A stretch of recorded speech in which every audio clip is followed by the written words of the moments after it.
It is time for the D23 Expo. And I don't even know if we're going to be talking about it that much this episode because the Disney World, not Disney World, but the Disney World has been kind of rocked to its core over the past couple of days. And we're going to take some time to talk about it, and maybe we'll get to the D23 Expo. Welcome into the Party of Two podcast. I'm one of your hosts, the Internet's Mark B. Donica. And I guess I'm one of your other hosts, the Internet's Andrea Donica. Andrea? What's wrong? What's wrong? I'm very upset, Mark. Yeah, I bet. No, you blew my mind with what you blinded me with tweets, not science. Yeah. But there's and posts. So actually, really quick before we get into that, I just wanted to signal boost. I wanted to thank Jordan Whitman, Yes. artist and an animator, Jordan Whitman, who I've known for a couple of years at this point. I said, well, yeah, RTX is past. I can say over a year. Yeah, I've known him for a little bit. He's working on a new program. He's working on a new project is the word that I was looking for, called Port by the Sea. You can follow him at Jordan Whitman, and Jordan is spelled GeordanWhitman, and the Twitter account is Port by the Sea for the show. Check it out. It's an adorable aquatic based program. He was also the creator of Nomad of Nowhere, which aired through Rooster Teeth.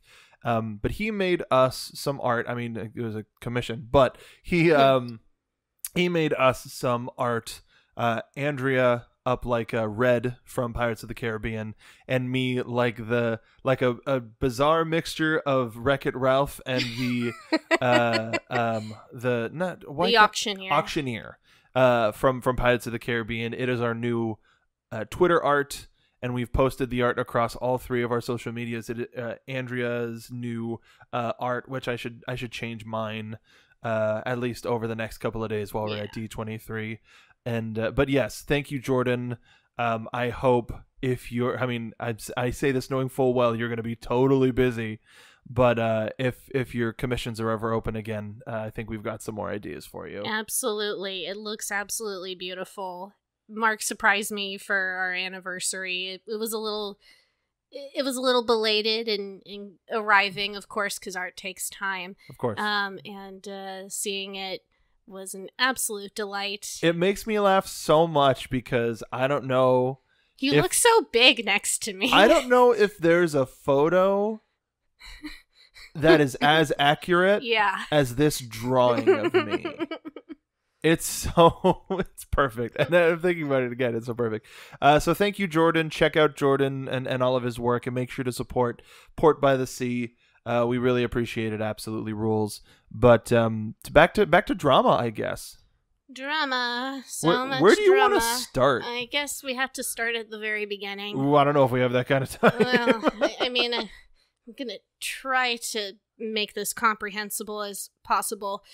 Guys, you have no idea how many pages of forum posts I've had to read through for the past couple of days. My eyes are so tired, and I'm so mentally and emotionally exhausted. And we kept putting the show off because we didn't know what was gonna happen next. Like we're rarely recording this the night before it goes up. We usually have a little bit of a buffer, but with something like this, and due to the ever-changing nature of the story and of D23 for that matter, here we are the night before. Here we are. So Born to be kings. on Sunday, this past Sunday, a article was published to medium.com, and just as a heads up, really anybody can self-publish themselves there. There's no additional editors or anything else. This guy named Gary Snyder, who has published a couple of scathing pieces regarding the Disney company in the past, he went through something that he entitled the Diz Influencer. And basically, he goes through the history of the creation of Al Lutz being the first Disney online personality, the first Disney influencer. Al was instrumental in really getting a community around him talking about things not really being taken care of inside of the Disneyland parks. Primarily, things really launched off around the Save Disney campaign. Also, California Adventure opening and being an absolute disaster at the time. A lot of things went down. He was gospel, really. Like, a lot of his stuff, like, ultimately, you're the person that turned me on to the My Sage website, and hearing some of his stuff, it was kind of hard to believe that somebody would have his sources and be able to publish any of that without it being, because some of his information seemed anyway near the top, and to have that sort of free reign to post all of that stuff was interesting. It was always really impressive because while there's always been rumors online about things coming to the theme parks, Al kind of stood out in that he seemed to gather from multiple sources before he would actually publish something. He wouldn't just lay everything all out on the table. He waited to feel that he would be confident to post something before saying anything. And he was generally really spot on with things. Of course, everything needs to be taken with a grain of salt. Stuff that goes through the planning stages doesn't always get off of the drawing board. We know that. But Al was really, really thorough. And he was really instrumental in really getting the whole Disney fan community together to talk about these things. And really making everybody get behind him and saying Eisner needs to go. Because Eisner had been making a lot of bad decisions in the company. He hadn't been the man that he'd been in the first decade that he'd been for the company. He did a lot of amazing things for Disney. He did. But after Frank Wells died, things kind of went south. And at the time, there wasn't really a good document of necessarily what Eisner was doing unless they were making it public. And it took until the end of his run to really get all of the information that not necessarily exposed. Well, I suppose exposed, but more so explained all of the activity that the Disney company had been in. Yeah. And I'm sure absolutely everybody who's listening to this right now watches Defunctland, and the entire work that they did for their second season in order to sort of show the story of Michael Eisner, the rise and fall, and the various projects that he tried to get kickstarted. I didn't mean to incorporate the website Kickstarter, but yeah, at that time, nobody was really showing the what's an expression that I can use? Well, I guess I'll say nobody was really showing the real Michael Eisner and why he wasn't what was best for the company at the time, except for Al Lutz. Yeah, Al Lutz was the sole person who took the moniker of, I'm going to speak for the fans, I'm going to speak for everybody that loves the theme parks, that loves Disney as a whole, for their organization, and point out where I see things are going bad. And where things seem to be going bad, you have to go to the top. You have to look at who's ultimately making all these decisions. And the truth was, Michael Eisner was making bad decisions and had been for years with the company. And things were going bad with the Disney family. It was all over the place. And it became a huge, huge campaign. And while a lot of people are going to say, yeah, well, I mean, the fans aren't going to be the ones to decide who gets to be the CEO of the Disney company. That's right, but you have your shareholders. And also public perception is everything. Number one with Disney. Especially now, you can see now that social media is a lot more of a thing, there's a lot more of I should say, companies feel like they may have more or less of a responsibility to the people that they serve now that all of that dirty laundry can drop in an instant. and now that you realize, oh, I haven't washed my shirts in 10 years, and so here you are. And when it comes to this, I was very surprised at the return of Al Lutz to Mice Age. Not trying to bury or sort of shortcut to the end, but when he disappeared, I didn't really put anything. He was always kind of the faceless blogger. Like, he never made any appearances at the conventions. We've been going to D23 since its inception. Yeah, I've never seen him there. No. He would go to a couple of Mice Chat meetups, which we never really did. No, like and that was earlier on. Mice Rally, or like some of the earlier events the that they would Gumball Rally, like that. Stuff that they would do on property, and supposedly he was there, but a couple of times, but really not all that much. And by that point, when we had joined the Mice Chat community, that was more 2005 when the 50th anniversary was kicking off. Yeah. But jumping back a couple of years before, just at the turn of the millennium, things were going really, really bad. And Al Lutz was a thorn in Disney PR's side. And they didn't know how to handle him, because this was kind of a new thing for the internet. You know, we didn't have Twitter yet. We didn't have so much of these places where people kind of congregate and air their grievances and discontent. Well, I would say at this point, at the 2000s, we had forums. We had... But they were still pretty early on. AOL chat rooms. Sure. They weren't necessarily places that you would direct people to. You would always find them. You know, people wouldn't go out to, not like every new social media app or website that comes out that is trying to get you to join them every other ad that you see on your current social media to get you off of that social media to a new social media. This was all, I'd say, private. You know, it was all very, you know, I had a message board that I went to back around those times, and I kind of formed some good friendships. You would think.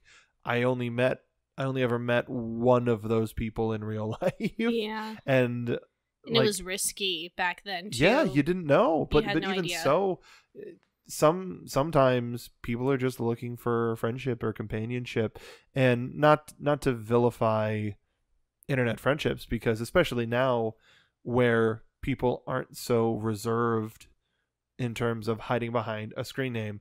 Now everybody tries to get their own name on an Instagram or a Twitter and puts a picture, if not a picture a day, up of themselves.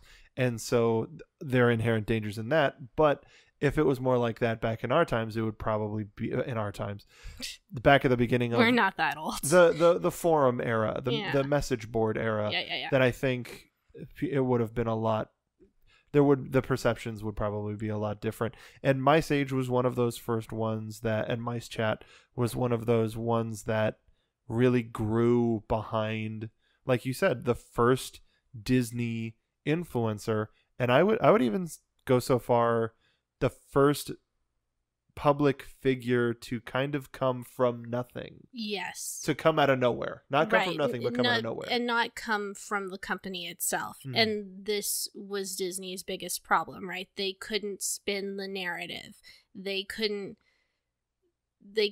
tell Al Lutz to shut up. And there were news companies, organizations going directly to Al Lutz and quoting him. And it was going all throughout the major media, because it's one thing when you have people complaining on forums or posting their own individual things, but when major news outlets start quoting someone that's not actually from the company, that's when it becomes a real problem and really stressful for PR.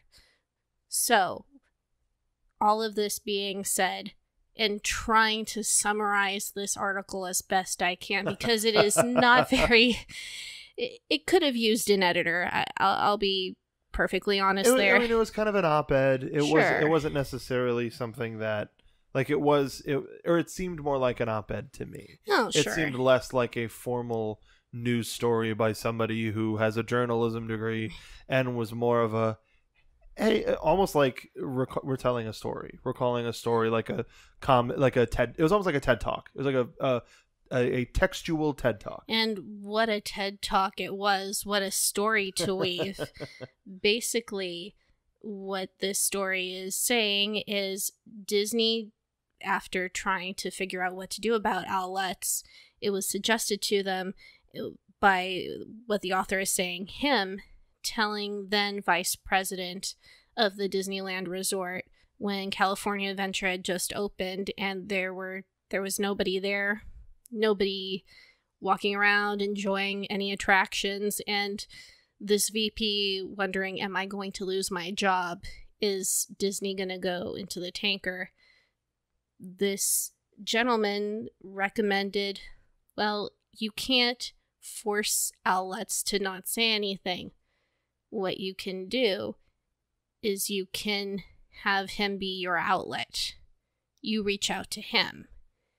And so, what this article is alleging is that Al Lutz became basically a part of the Disney PR and had a ghostwriter work with him, fill in with him. It's kind of a gray area for how long and exactly when the cutoff was. And here's the other thing too. Al Lutz, for sure the real Al Lutz, has been struggling with Parkinson's disease. So all of this is going down, and this older gentleman has bigger issues, bigger things that he needs to deal with, and it's not necessarily someone that we can just get into contact with and get everything clarified. I don't want to throw him under the bus. No. Because as an independent contractor, ultimately what he was somebody who was doing independent writing pieces for nothing.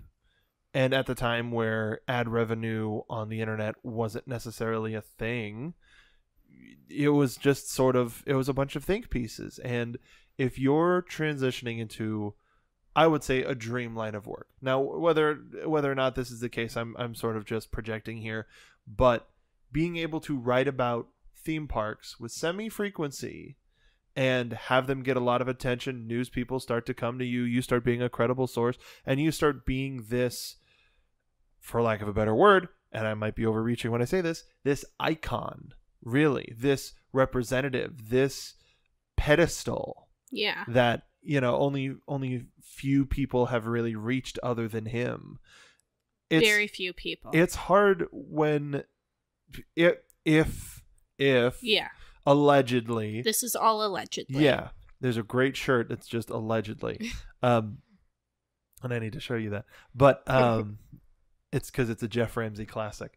But allegedly, if he then became an employee of kind of an employee of the Walt Disney Company, yes, then that's signed, sealed, delivered, and that's propaganda to all of these people, all of these individuals in the Disney fan community that have trusted him as a voice, and suddenly realizing, okay, while we were able to get some really juicy gossip and rumors because of this connection, however far deep it goes, however much knowledge was known and understood on Al's part to the machinations of the Disney company, we don't know, but they got to control the narrative, and they have essentially, what this article is alleging, is gotten away with it by this ghostwriter who has been, he's saying, crafting essentially all of Al's articles for almost the past 2 decades. So what I was trying to say with it was, coming to it from Al's perspective and from his team, is we have okay, and actually this is something that I'm a little that I don't know necessarily about, is there was a time with Mice Age and Mice Chat where the funding wasn't quite there and they asked for user support and stuff like that. I don't know how much of that was real. If again, if all of this we're speaking through conjecture, and if this is the case, and Al essentially became an employee of the Disney company, then where did that money go? Was it a personal payment? How did he distribute that? He had editors and writers and whatever that he could have been paying, blah blah blah, whatever. But I'm saying at the beginning, going back, like, yes, this has spiraled a little bit out of control. At the beginning, this is all dream come true territory. Yeah, I could imagine. Absolutely. I'm an employee of Disney, and all they want is to use my website to get information that nobody's going to know out there. I'm going to get the exclusives. I'm going to get the this. I'm going to get the that. And putting it like that, I can't blame him. No, really. Absolutely not. What a huge opportunity. And to sort of equate this to something else, back in the mid 90s, there were the wrestling wars, blah blah blah. There was WWF, WCW, and ECW, and ECW being the number 3. I'm going to make this as quick as possible. I'm looking directly at Andrew when I say this. But it ties into it. Okay, I believe you. So ECW was the number 3, was essentially the number 3 product. Just due to budget and all of that. WCW and WWF were on like global scales. And so as a result, in order to sort of one up the other, talent started jumping. And in order to get ahead of the game, WCW started pulling from ECW. Yeah. WWF started pulling from ECW. Of course. But Vince McMahon is on record of saying, I didn't want to deplete his roster without giving anything back. So, without really anybody knowing, the person in charge of ECW, Paul Heyman, started being paid by WWE as a sort of a recompense for Vince taking his talent. Wow. And it's something that didn't come out until all of these until WWE was long standing on top. And notice the transition there from F to E. But it's something that makes sense. You know, you're running this small company, and the company comes to you and says, we want to pay you for your service. How can you say no? It's true.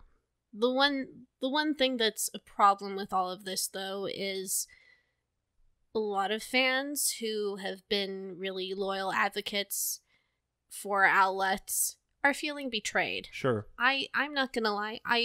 I'm feeling really blindsided right now. Go into that. I totally get what you're saying, and I feel that way too. But the thing is, Al has written so much, or this moniker Al Lutz. And here's the thing, it's like Shakespeare, for example. People, historians are like, multiple people wrote under the moniker Shakespeare. It wasn't just this one guy writing everything.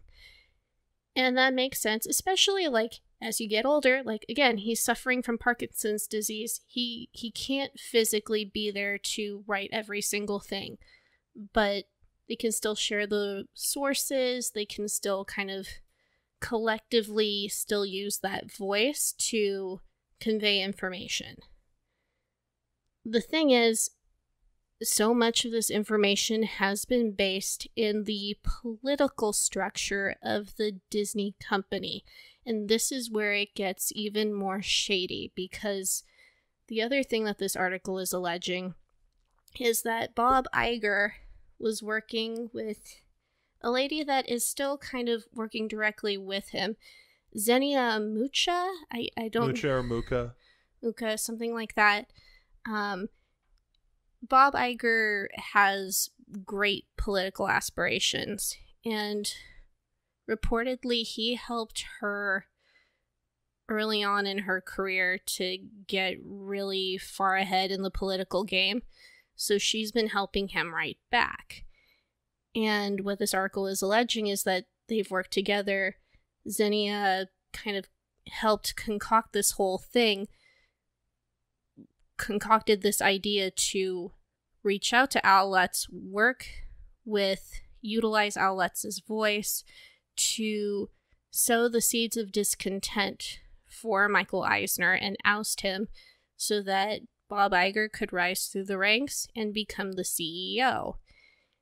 And that this has just been something that's been ongoing. And now fast forward to 2019, Star Wars Galaxy's Edge has been having some problems. And there's a whole list of reasons why. And it's far too complicated to just be short-sighted and look at, we had a bad quarter. Unfortunately, that's kind of how Disney operates. They're not seeing the return on investment that they were expecting. The person that spearheaded all of these plans, Tom Staggs, he's long gone, and he was, years and years ago, the person that was the head of the Parks and Resorts division, and the favorite to eventually succeed Iger. And everyone was expecting that Iger was either going to take over a sports division or potentially officially go into politics. But he keeps pushing it back.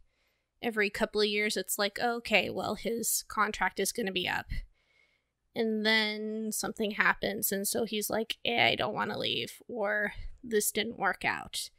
And then the shareholders agree to give him a nice, heavy additional bonus while he keeps staying on. And this has happened multiple times now.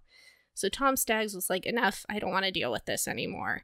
And also Shanghai Disney and Hong Kong Disney, a lot of these parks in China did not go so well. So while Tom Staggs spearheaded the original plans for Star Wars Galaxy's Edge, and it looked great, and everyone was excited, other stuff fell flat. Was it Tom's fault? You know, that's up for debate. Ultimately, while he might be the head, or while he was the head of the Parks division, Bob Iger has been the CEO of the entire company for a very long time. He is the one that Tom had to answer to. Who replaced Tom? Bob Chapek. Fast forward to now, the fans hate Bob Chapek. Everyone is constantly slamming this man's name into the dirt. I don't necessarily have any love for this guy, and there's a lot of memes out there making him look like Thanos and making different nice burp, honey. That wasn't a burp, that was a cough. Oh, that was weird. Okay. Anyway, the way to diffuse the tension. But yeah, I mean, Chapek, I really don't know what to say. What hasn't already been said? He's said stupid things on record. Like he has no idea what he's talking about. Companies go through that fairly frequently, and this isn't me being a supporter, but more of thinking about business as a whole.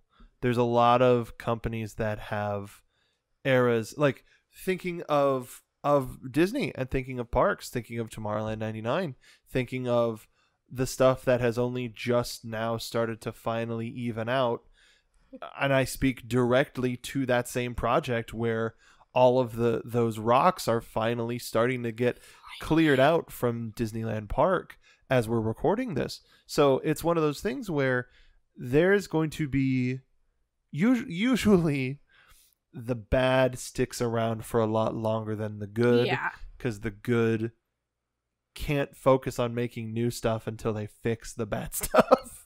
So I think we're on a crux of a time with the Disney Corporation where whether it's Chapek, whether it's Iger, these people aren't going to last forever, and we're going to get to a point, and take that how you will for the world at large, is that people in power can't always be in power. No. And so while, yeah, this is a big news story now, once, depending on who succeeds Iger, depending on who succeeds Chapek, we'll either be talking about them a lot or a little based on what they do. And ultimately, these guys have been the face of a lot of good announcements and a lot of good projects. And without their leadership, there's some stuff that wouldn't have gotten done. Ultimately. Sure. And I think you can say that more for Iger than for Chapek. I can definitely say that. And I'm Chapek rolled in from merchandising. Ultimately, I am saying that for Iger, but it's one of those things where we can't, whether it's for personal politics, company politics, world politics, or whatever, everybody has a role that they're trying to play and a role that they do play. And regardless, there's a lot of good stuff that has come from it. Oh, absolutely. And hearing nobody wants to, everybody wants to be in the room where it happened, but nobody wants to see how the sausage gets made. They just want to eat it. I want to see how the sausage gets made. I want to be a fly on the wall for some of these conversations because this political intrigue fascinates me. Coming soon to Disney Plus. The real story of Al Lutz, a documentary. I think, really, this is the makings of a fascinating either miniseries or blockbuster movie. Al Lutz is the new Deep Throat. Oh my God. The internet's Deep Throat. Al Lutz. And the other interesting thing, too, is because things have become problematic with Star Wars Galaxy's Edge. And the other interesting thing, too, with this, backtracking a little bit, sorry that I'm jumping around, but literally a few days before this article by Snyder dropped, as we had kind of referenced earlier, Al Lutz came randomly out of the woodwork. Yeah, he had an update. He was like, "Oh, I'm," and especially now to this point with his return, quote unquote return, we don't know what's real or not. You know, if there was this ghostwriter, how much of it was Al? How much of it was the writer? How much was, hey, we wrote an article for you, if you could please post it? Yeah. You know, we don't know if this relationship was real, how intense it was. I'm sure there was a little bit here and there, but especially given the Al's circumstances, this was a very bizarre return. It felt out of nowhere because I feel like I hadn't read an Al Lutz article for years, up until just a few days ago. And in this article, Al was talking about how Galaxy's Edge was not fulfilling Disney's wishes the way they had wanted, and basically kind of putting all of the blame on Chapek. Which is really, really interesting because now with this other article that came out, it's seeming like perhaps what is happening is that we're getting the conspiracy all over again. Someone needs to take the fall. Iger is not going to take the fall because he's got political aspirations and he's got friends in high places. So who's supposed to take the fall? Bob Chapek. What's going to happen?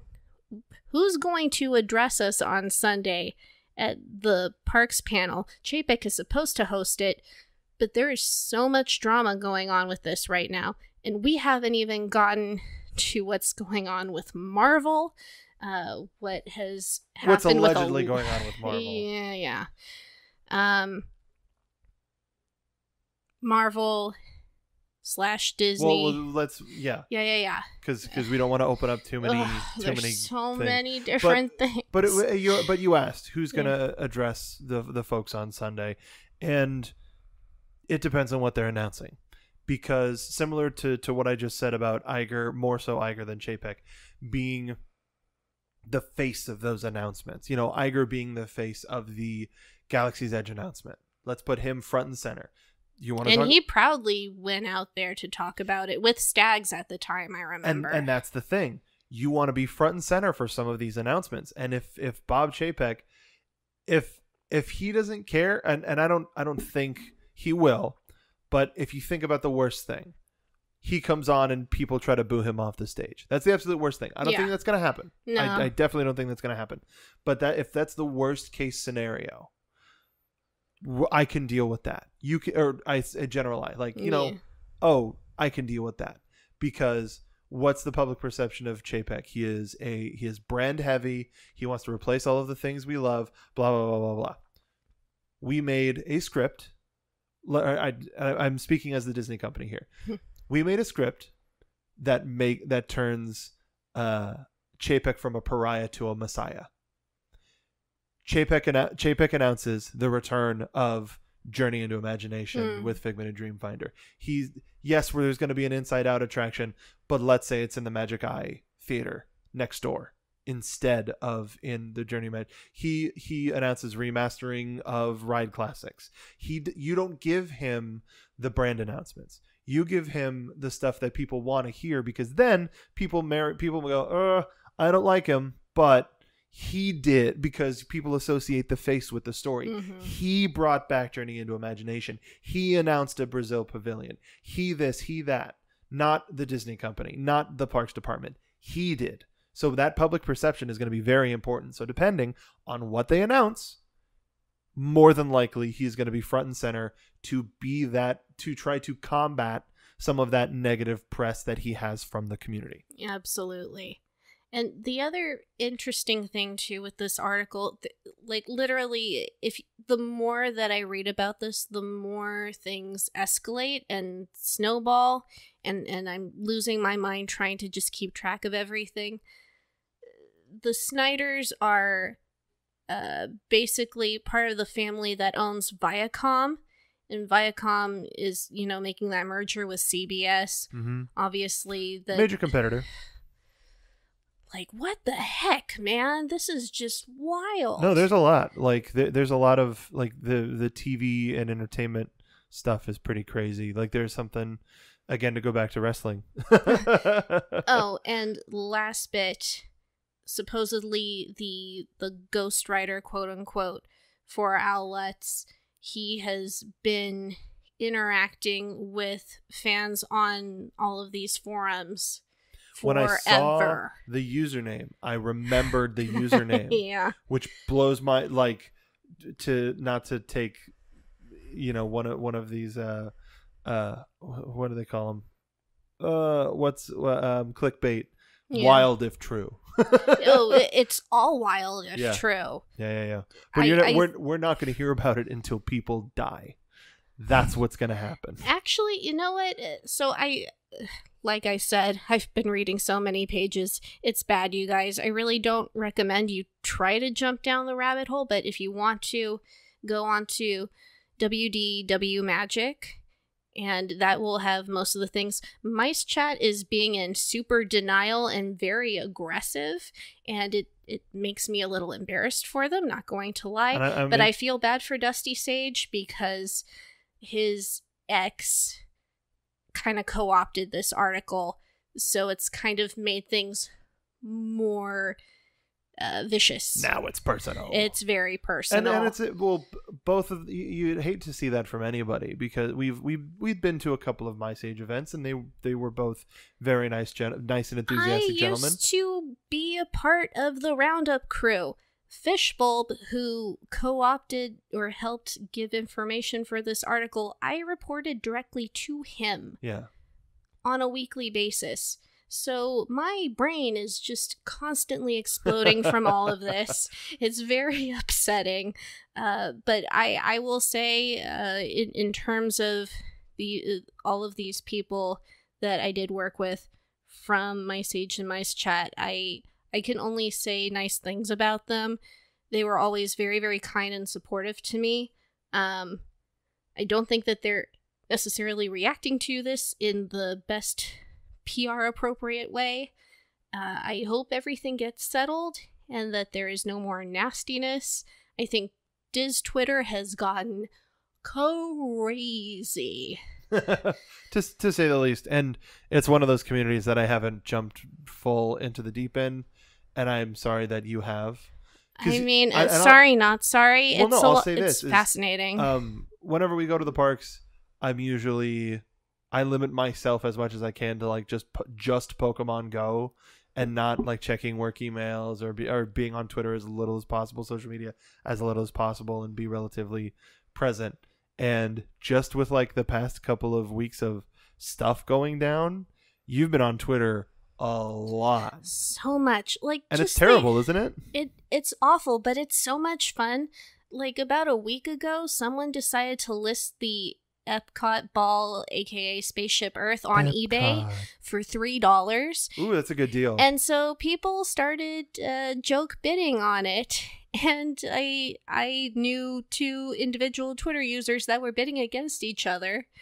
And then one of them's like, hey, so somebody come help me with a truck. And then, you know, I respond on our podcast Twitter, like, we're here. How are we going to load this thing? Just random crazy stuff like that. Let's get this Epcot bread. Good morning, gamers. It's one. Yeah, I understand. Like, those interactions are wonderful, and I love when a community can come together and have fun. It's usually the negativity that goes the wrong way. There's so much negativity, right? Negativity, but it's also fascinating because all of this stuff that's coming out of the news is wild. So, and we're going to be there to report it. We're going to be going to the D23 Expo. We're finally going to be seeing some Galaxy's Edge. We're trying to make it to the big California 3 when we're in town, forever how long that might be.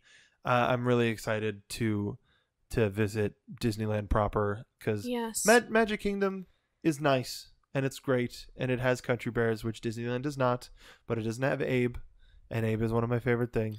And the Pirates of the Caribbean attraction here leaves something drastically to be desired. There's a lot of stuff that leaves to be desired, but at the same time, people who grow up here can say the same about Disneyland, whereas we grew up with Disneyland and have been card-carrying pass holders for over a decade. So it's one of those things where we're all going to have our preferences. Well, sure. And oh boy, do I prefer Disneyland. But you know what? I will say, though, I've been seeing also on Twitter, people seem to be in agreement here for attractions that I think are better on East Coast versus West Coast and vice versa.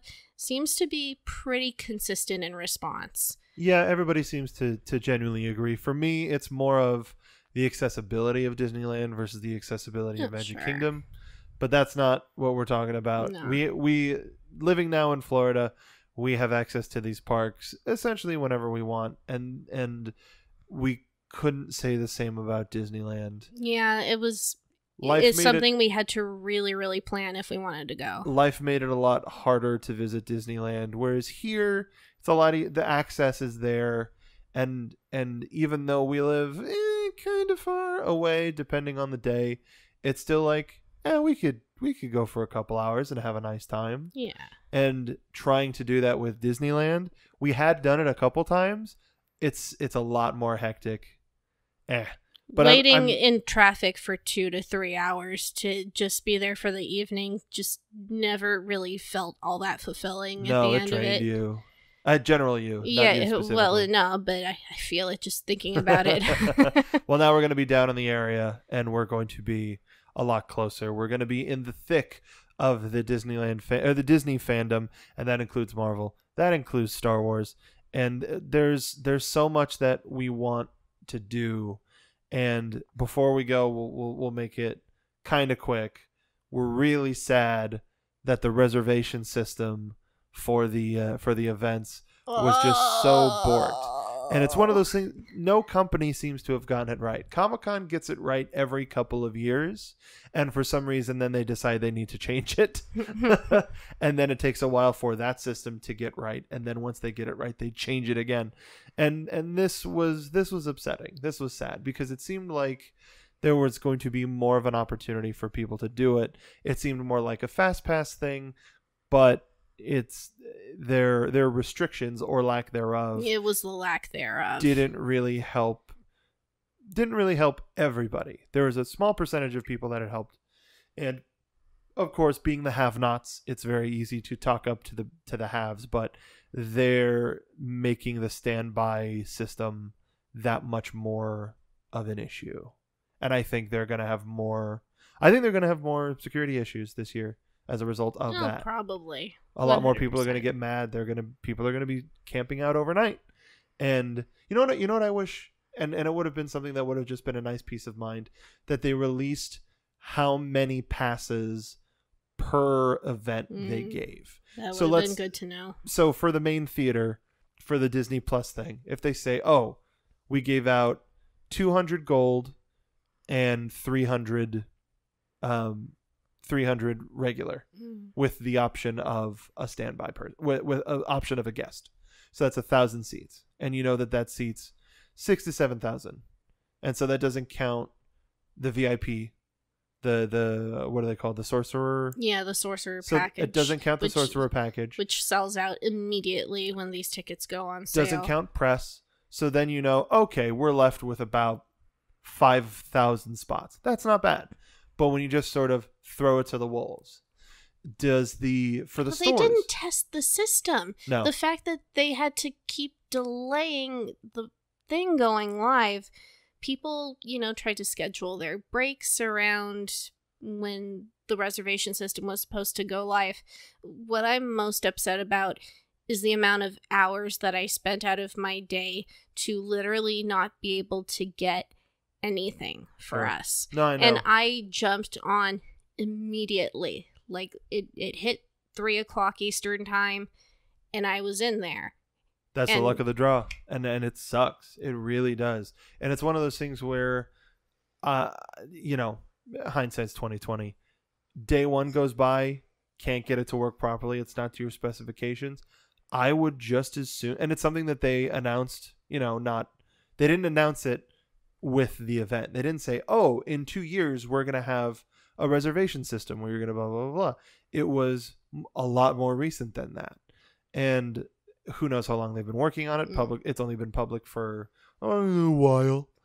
But I would have instead tried it out on smaller events during the expo, try it out on some of the shops, some of the experiences, and then next expo, that's when you go, okay, test worked, let's go. Or maybe that after the last D23, you have one coming up in a couple of years.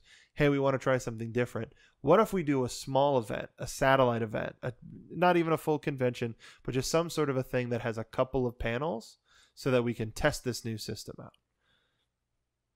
And then we can implement it on there's again, hindsight. Sure. But at the point where doesn't work here, doesn't work there, the convention's next week, toss it out the window. Yeah.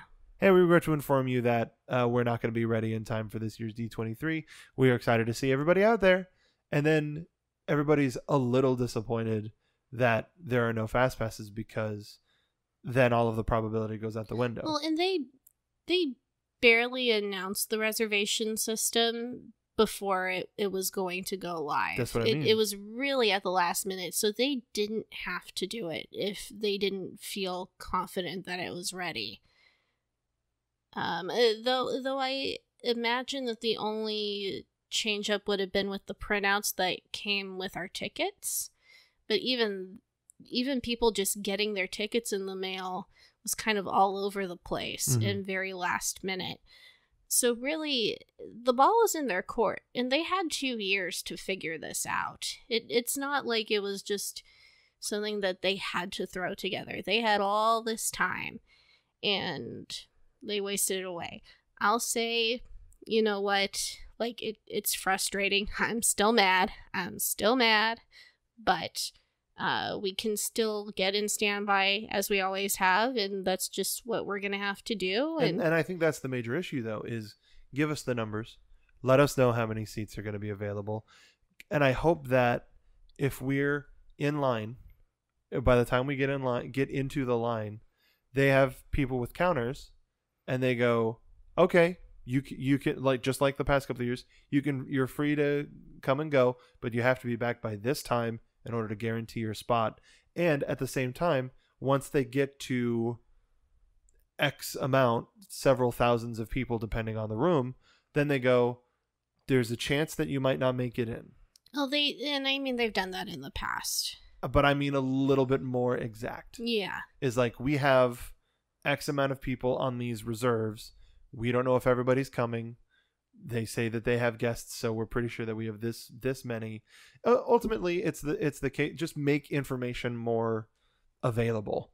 Oh, sure. And be more open about that information. That's my takeaway. And then I won't have an issue, because if we can show up to a thing and they say, oh, it's closed, not great, but great. That means we can go spend our time elsewhere instead of sitting, similarly to your experience of waiting for the website to load. We don't have to sit here and find out 3 hours later that we couldn't get into this thing. And they have the app, and everyone's going to have the app on their phones, and they've been sending updates regularly. I've been getting push notifications from them. It's something that they can utilize. I hope that they'll be on top of it, hoping and praying. I'm honestly the only thing at this point that I am determined to get into is the park's sneak peek and Mickey's of Glendale, and no one is going to stand in my way. And at the same time, it's something that we've learned throughout, or something that I have learned through various conventions, and I know you've learned through D23, is you kind of have to go in with if you go in with a short list of goals, it is a lot easier to complete that list than a page-long list of people I want to see, stores I want to visit, this I want to do. And while we're on the D23 Expo, I'm very interested to see who's going to be manning the Mice Chat booth.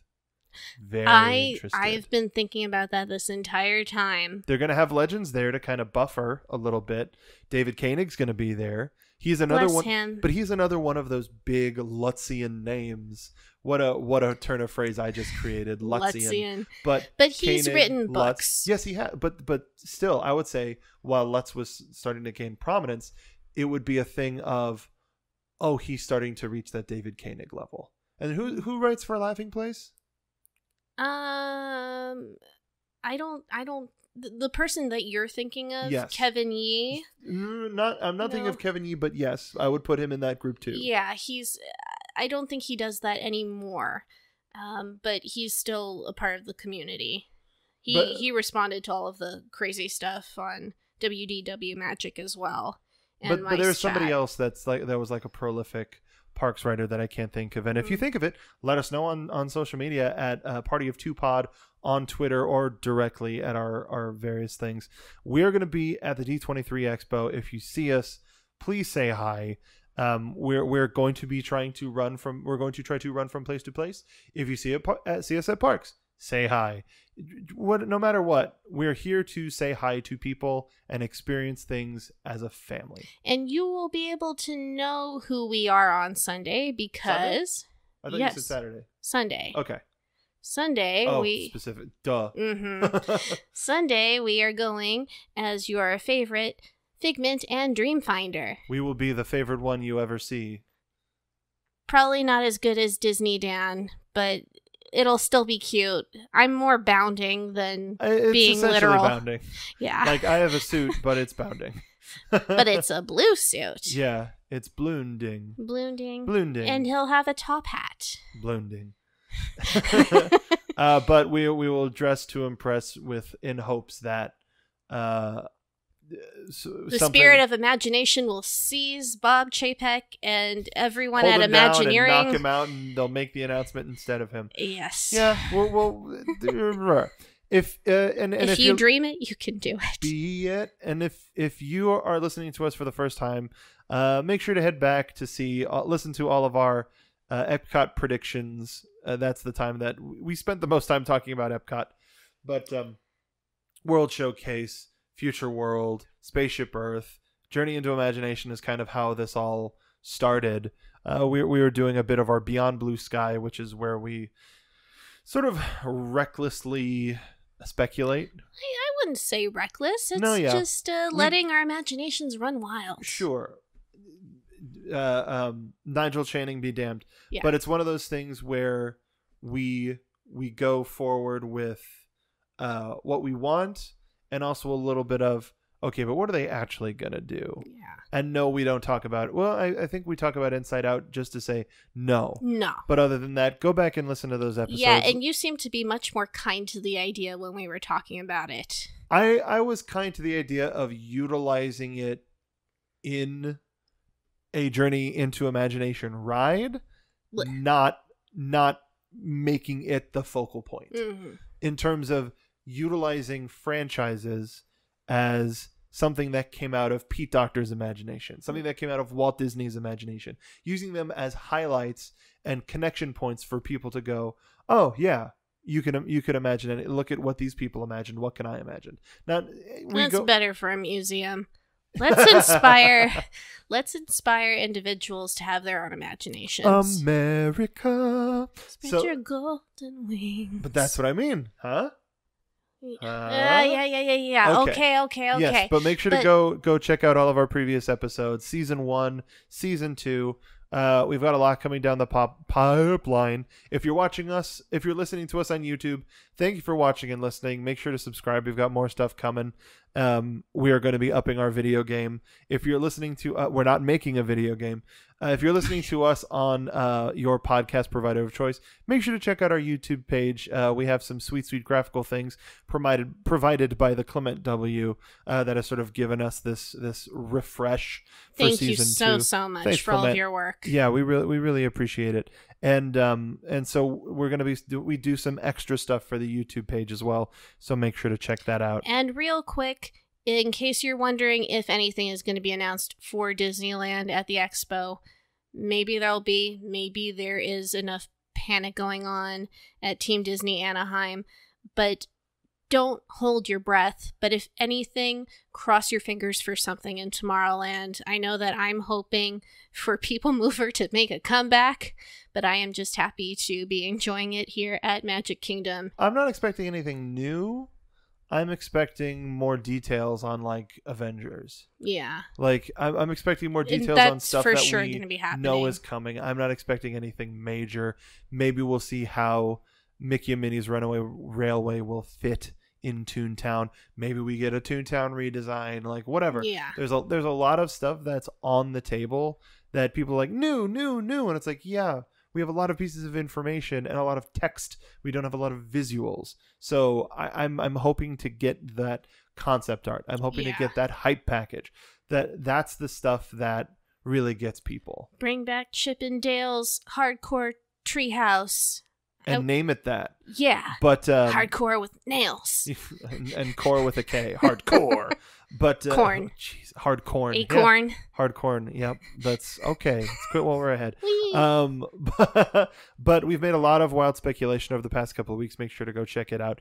Also wanted to thank Nerd Mountain Shop for their support. They're a wonderful Disney, Marvel, nerd themed clothing and merchandise store. Check them out. nerdmountainshop.com. They're also on Instagram where they promote all of their newest stuff. They're wonderful. We adore them. We thank them. But you can also find us across social media. You can find me on lots of different platforms as Dole Whip Drea, primarily on Twitter.